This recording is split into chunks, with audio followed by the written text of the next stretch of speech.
ene se wono wo ye community police assistant and youth employment adwuma ya na ye me ka ye me task force no se ne wo momra kurom na o mehwema kurom ena ho enti wo chem se wo muguso ye adwuma no a ma me ba ko edi e beto akoma ka se boprono so eye sha wadi 50 years ates wo mamu num wo ye kunani mpo enti muguso pam wo mo na no se ma me sode eti ma me sode so obe sode so on sode no ena post ni ye na be ka omo no no kwa community police wo to share ma me so e ba cho na etwa go wo ye Facebook live no wo she ma me na de ne to form butu no tese enya asem ketwa ade osema me ne tike ka kwa ho to ne ma ne esem wo ntena ho wadi anka pa mo no ma ne nkwai wa bo ma me ne pa na awrehosem ne se besi sabra ye ka sei aposifo asonte ye bo pna santimanta aposifo bu so mo se abrante no munim no ana mo se wo munim no ensemi ye ni de akire o ye teme lele papa no abusuafo ye wo radio studio na nso du ba bia na mama ye kwan papa no adwene ba kokura ni tiri oba se wo se wo duru ba bia so mama na boni dua ani ade enti woni option bia se enti mama abusuafo mo hwe Facebook page nso mama no nie on ka bi nche mama no kwaye so yikunafo oye kunani wo fight woni kunu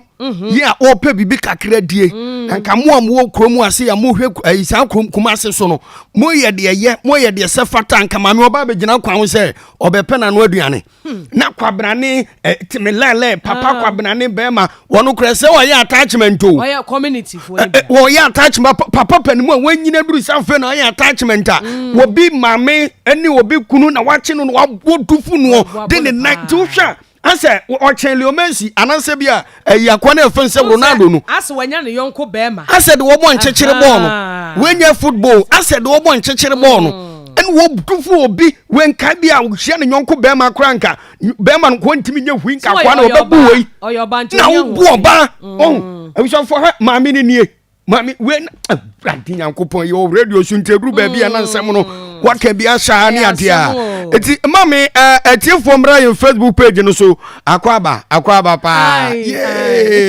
afiwo ene se bi kofi ame mfa ka me na ntimi bo shirisa onse ya na kasa ne bia konse onse kasa na se akam kakra enyamia na sepa na sa ensem we so ena yada so a yegina na sambra meka se de yanka so semfo pani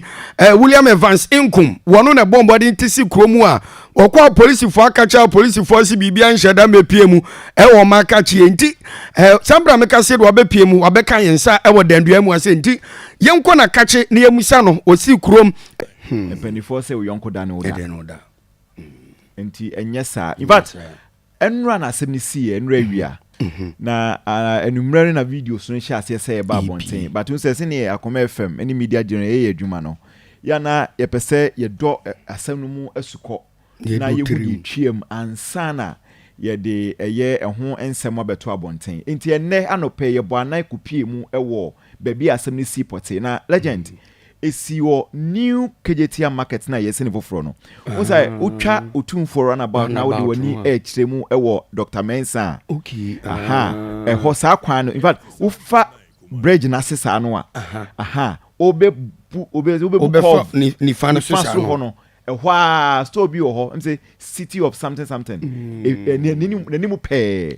na sa ay friend sa sem ya isi in fact unse ubedu na emayo mebodwabodwom jeja kwan ho ni nyina ne se new market ni enwie no ma amakum enti ya na normally no mtaba kwan ho ebepe omoso so anu nyane kakra na ye si ya nkasa de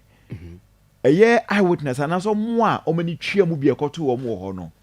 de no mo kan se omtaba ho ebe pamo wo mo na omunim ade ekusi pote ya ema sa eye bro asem no ebe mu enti no so ye twen penifo se omode eye report beba na statement beba na ye hu adeport ya esiye na so ne yenie nim no eye sa KMA city girl for no eta call ekopamo eye adwadifo no awumugina kwan mu no so mu free kwan ni mu but ye nim ade a ebi a esi omumienu ntemo a ema ebro no ekoso na ye dwedwe mu no ye nyanentie se papa no eye community police assistants. Nti almost so much mu no ya na enim say normally ya na penny say in fact me ate say okobe 50 years. Na ni tiri. Ya na enim say normally a police for no na e assign or na say bia na police for no eta supervise o madwumadi say ukọ bia wonam kwan so kra no a omo direct traffic na bia obi hom bia no wo police for eden e wo ho a omo supervise o madwumadi na omo chese nura no na police ni bia ni ho enti na etwetwe aso timi ye madwen say meko regional police command makobisa say omo na assign yesa papa ya kana semia na if they do ono mo say omu nim no baabia yes omu so omu nim no baabia na ebi osuso no enye omu na assign no because so omu nim no krampo na campus omu a assign no eti ye free regional police command eko Kumasi Metropolitan Assembly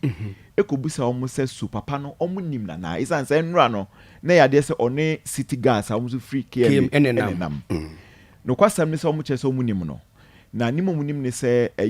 youth employment agency omo na de sa community police assistant modo ne baaye na omo mom na assigning it to KMB a che say oya attachment okay e wo KMB pon ho kra wo hua adwuma ne bikwa aka a che say omo de ne call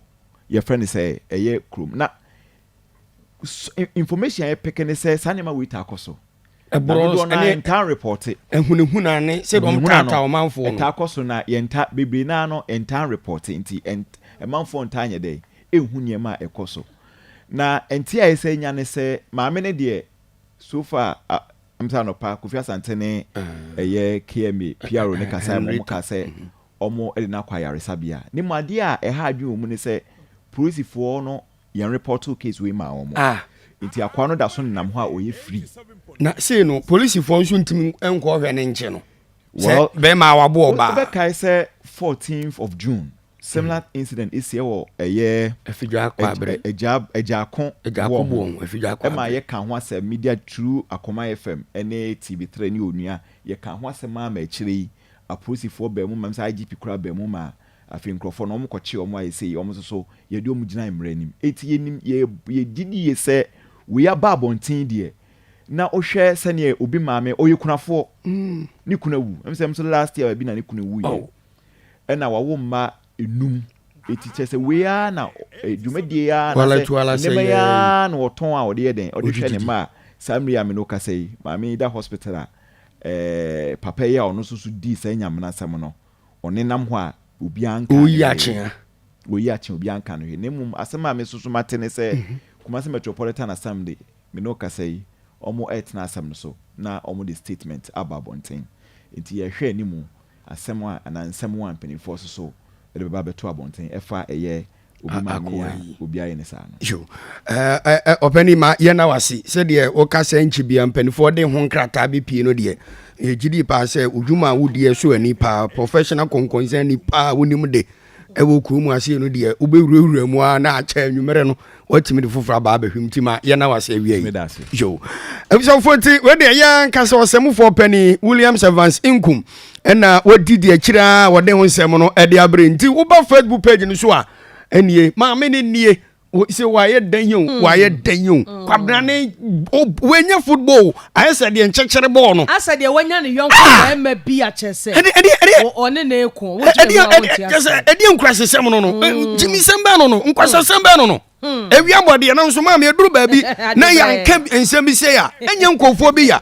city wanfo nyina sa no mo yo efidwa kwa abridie se de na boss weekend ye ni ba bi akwa akosi watch ni se we ka se me ye sorry wo sorry akwan watch ni se ya na aposifu ama eja akwa ne ho be kakra bi a me pa cha me hu de ba me so eye bonsam wa hu na mane hwe wo butu ni se ni we papa panimu se afre na ya attachment ha utimi se ni su na odwene nye ni su ba nye nti na afre na ya attachment e wo se ehwema mara nnedi many are mad few are naked won hwe na adwenum I am ya pa